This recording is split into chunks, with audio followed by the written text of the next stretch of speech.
తాను ముఖ్యమంత్రి అయినప్పటి నుంచి అనేక పర్యాలు అడిగాను, మాకు నాబార్డు కింద 5 కోట్లు గాలివీడు మండలానికి శాంక్షన్ చేశారు, త్వరగా ఇవ్వండి, ప్రతి విలేజ్కి డ్రింకింగ్ వాటర్ ఇవ్వాలి, వెలిగల నుంచి చాలా ఇబ్బందులు పడుతున్నారని. ఇంతవరకు దానికి పట్టించుకోకుండా అంతకుముందు రాజశేఖర్ గారు పీరియడ్లో శాంక్షన్ అంటే 5 కోట్లను కూడా ఇవ్వలేదు. వాటితో పాటు జరికొన ప్రాజెక్టు కేవలం సంబేపల్లి మండలానికి గురించి కడితే, ఆయకట్టు కడితే ఈరోజు ఎవరెవరి నుంచో వస్తారు, కొంతమంది రాజంపేట నుంచి నేతలు వస్తారు, వాళ్ళ మండలాలకు నీళ్ళు వదులుకుంటారు. చిత్తూరు జిల్లా ముఖ్యమంత్రి వచ్చి ఆయన తాలూకాకు అంతా నీళ్లు తరలించకపోతున్నాడు. ఎటు చూసినా రాయచూరు నియోజకవర్గానికి అన్యాయం చేస్తున్నారన్న దానిపైన సమాధానం చెప్పాలి అతను.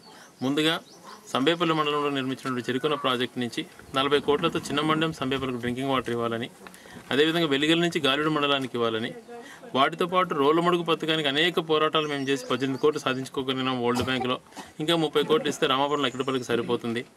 వీటిపైన దృష్టి పెట్టాలి కానీ ఏదేదో కేవలం ఎన్నికల లబ్ధి గురించే వచ్చి 4 మాటలు చెప్పి ఆడ సిమెంట్ రోడ్డు ఇచ్చినా మీరు సిమెంట్ రోడ్డు ఇచ్చేస్తామని చెప్పి పల్లెలలో వర్గాలను రెచ్చగొడతా, కార్యకర్తలకు వర్కులు ఆశలు చూపిస్తా చేయడానికే వాళ్ళు పన్నాగం పన్నుతున్నారు తప్పితే లాంగ్ టర్మ్ ఆలోచన చేయలేదు.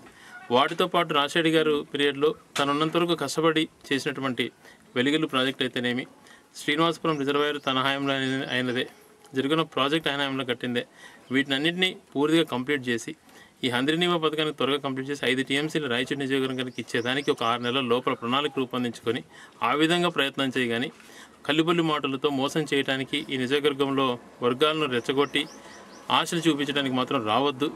అదేవిధంగా మేము శాంక్షన్ చేయించుకున్నటువంటి సైనిక్ స్కూల్ ప్రతిపాదనలు పంపించుకొని అన్నీ చేయించుకున్నటువంటి సైనిక్ స్కూల్ని తరలించుకుపోయినావు, నువ్వు సొంతంగా నిర్మించుకోకుండా మాకు వచ్చిన సైనికులు తరలించుకుపోయినావు, మాకు రావాల్సిన నీళ్ళని తరలించకపోతున్నావు. ఇవి కాకుండా మా నియోజకవర్గానికి మేలు పడే విధంగా ఏమైనా చేస్తే మేలు, కానీ ఏదో ఇంతకుముందు మేము చేసుకున్న దానిపైన ఏదో మాట్లాడేసేసి కల్లిపల్లి మోటలతో. కానీ అక్కడ చెట్టుపల్లి గ్రామానికి ఎస్టీ కులం చాలా బీద రకం ఉంది. ఇట్లా చెరువులకు కూడా నీళ్ళు లేవు, వాళ్ళ ఆధార లేదు. ఇప్పుడు గొడ్డు పిల్లలకు కూడా తాగడానికి నీళ్ళు లేక దూరం నుంచి నీళ్లు తాగడానికి కూడా కోరుతున్నారు.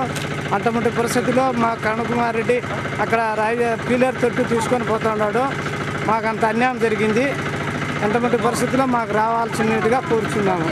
5 నీళ్ళు ఉంటాయి. 5 నీళ్ళకి కూడా నీళ్ళతో చాలా ఇబ్బందులు ఉన్నాయి.